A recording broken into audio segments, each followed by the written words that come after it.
Pour Olivia, son mari Johan et leurs 2 enfants, la journée dans ce célèbre parc d'attractions est déjà finie.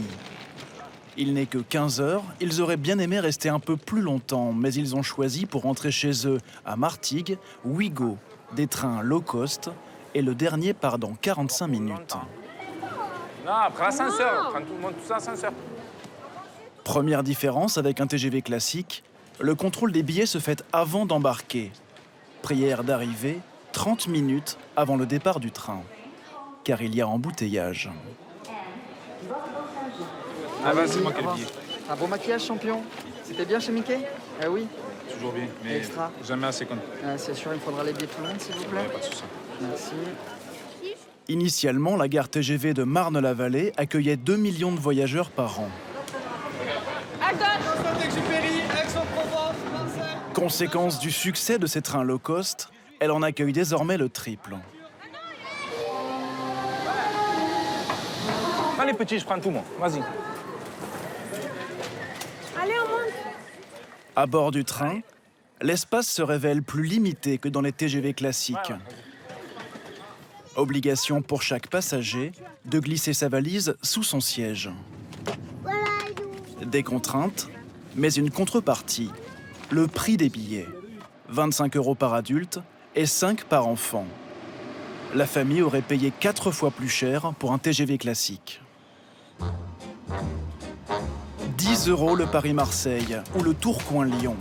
La SNCF crée le premier low-cost ferroviaire au monde et promet des prix cassés pour faire face à la concurrence des bus et du covoiturage.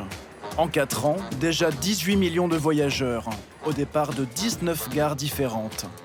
En 2020, le low-cost pourrait représenter 25% du marché de la grande vitesse. Comment la SNCF fait-elle pour afficher de tels tarifs? Et avec quelles contraintes pour les passagers? La promesse de prix bas est-elle toujours tenue?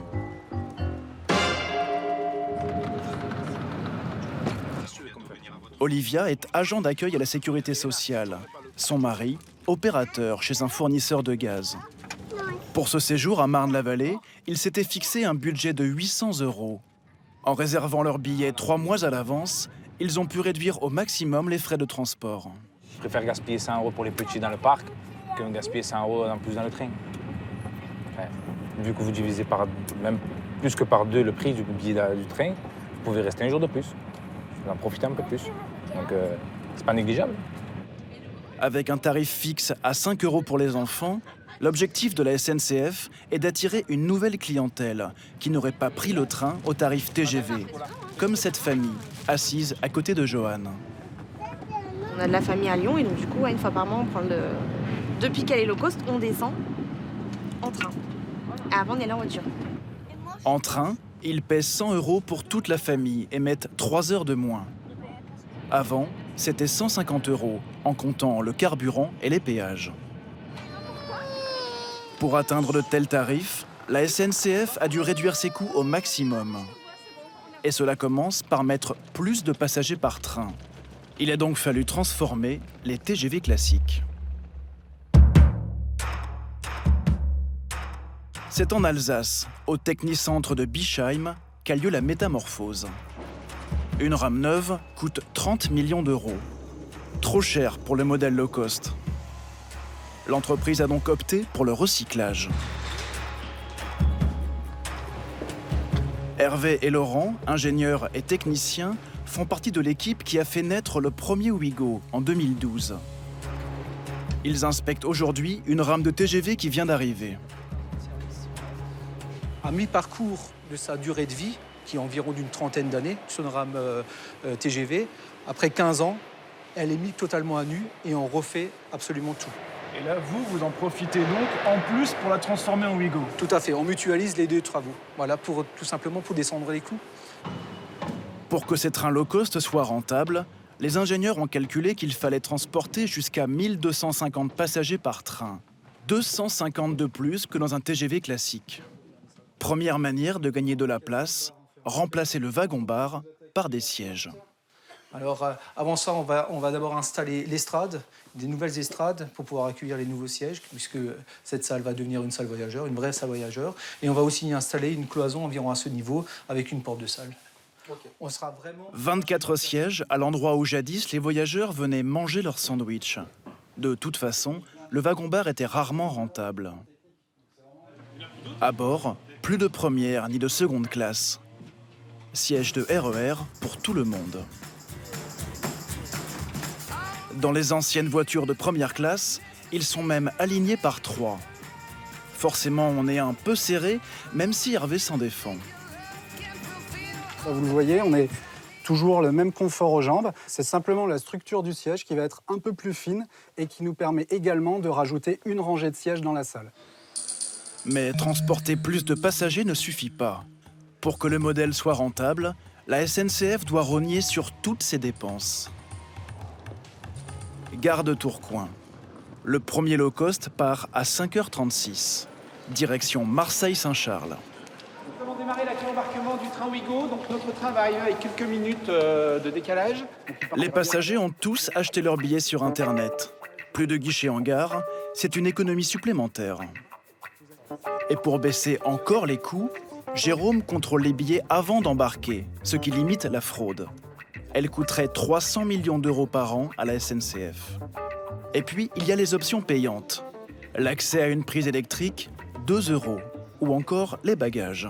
Voilà Sofiane, donc il y aura une régularisation pour monsieur, donc à hauteur de 20 € en règlement par espèce. Merci. Parfait, merci. Au-delà d'une petite valise et d'un sac à dos par passager, c'est payant.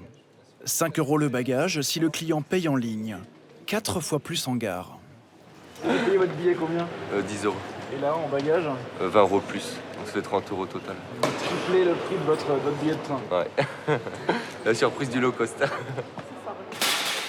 Certains tentent la négociation.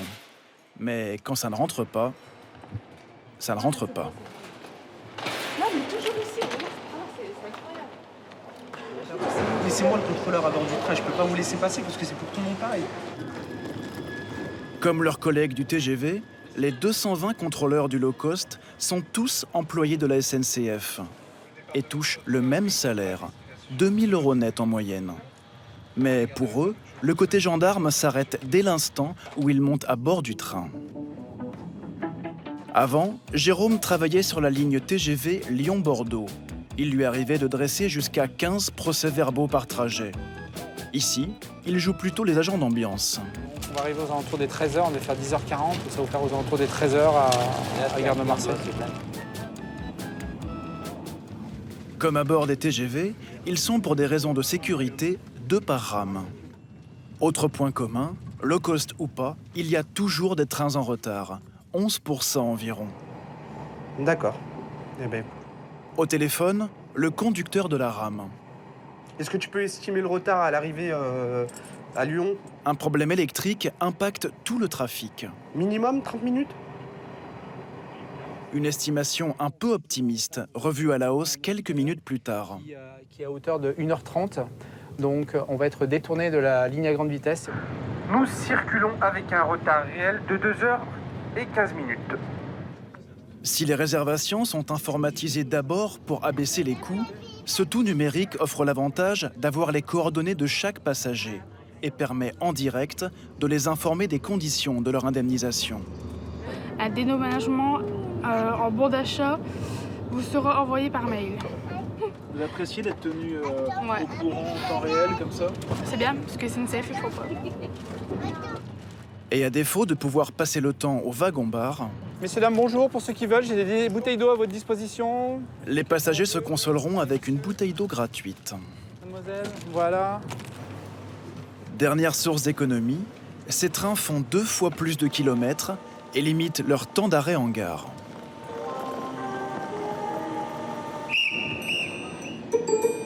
Du coup, la nuit reste le seul moment pour assurer la maintenance. Alex et Melvin travaillent au Technicentre de Lyon. Ils sont les garagistes des trains à grande vitesse.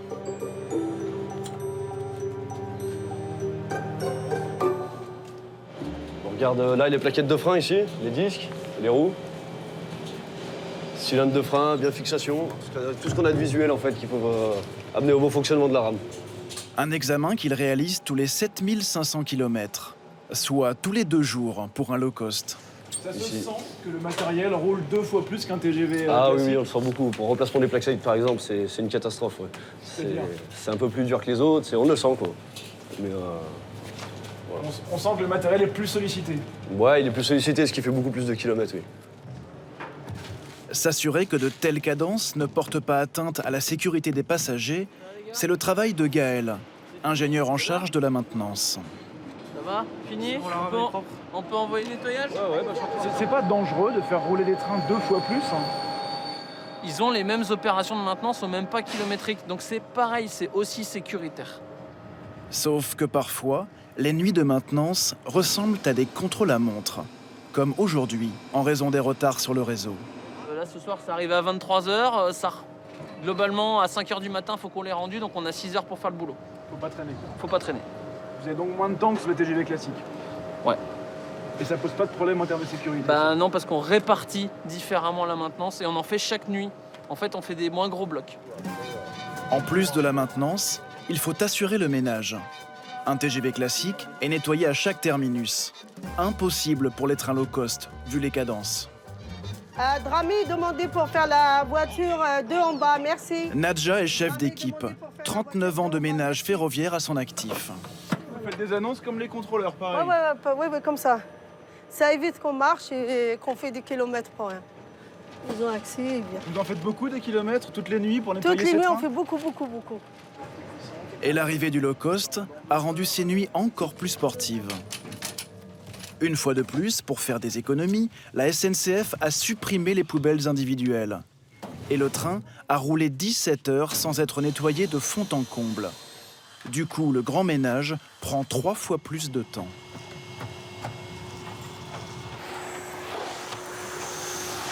Là, les miettes sur les sièges, ça c'est pas bon, vous devez tout aspirer.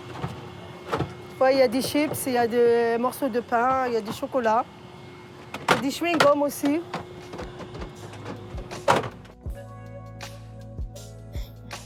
Grâce au travail de Nadja et de son équipe, les passagers, en tout cas ceux du matin, n'auront pas à se plaindre de la propreté. En fait, sur Internet, les reproches se focalisent sur la promesse tarifaire que certains jugent mensongère. 105 € pour un Tourcoing-Lyon, 80 pour un Strasbourg-Paris. Certains clients se sentent floués. Pourtant, selon la SNCF, en 2016, 70% des billets se sont vendus à moins de 25 €. Pourquoi certains tarifs sont-ils si éloignés du prix d'appel à 10 €? C'est au siège, à Paris, que tout se décide. Stéphane, le directeur général, nous guide dans cette jungle tarifaire. À partir de quand on décide de passer à 25, puis à 40, puis à 50? C'est une règle qui est sur chaque train. Hein. Donc, on définit en fonction de la saisonnalité, en gros de quand est-ce que le train fonctionne, la proportion de place à 10 € et en tout cas la proportion de place à 25 € qu'on met dans chaque train, quoi. Autrement dit, pour chaque train, la quantité de billets à 10 € varie. Sur ce graphique, on s'aperçoit qu'à l'approche des fêtes de Noël, la part de billets à 10 € représentée en vert diminue au point de quasiment disparaître.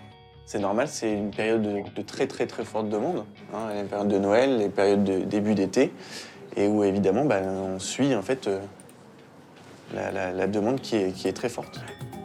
Sur certains trains, la part de billets à 10 € représente moins de 10%. Pour espérer décrocher ce tarif, mieux vaut donc s'y prendre longtemps à l'avance. Les prix restent malgré tout moins élevés qu'un TGV classique. Le low cost n'en est qu'à ses débuts. À partir du 10 décembre, ces trains desserviront la gare Montparnasse et dans les 3 années à venir, 10 nouvelles destinations.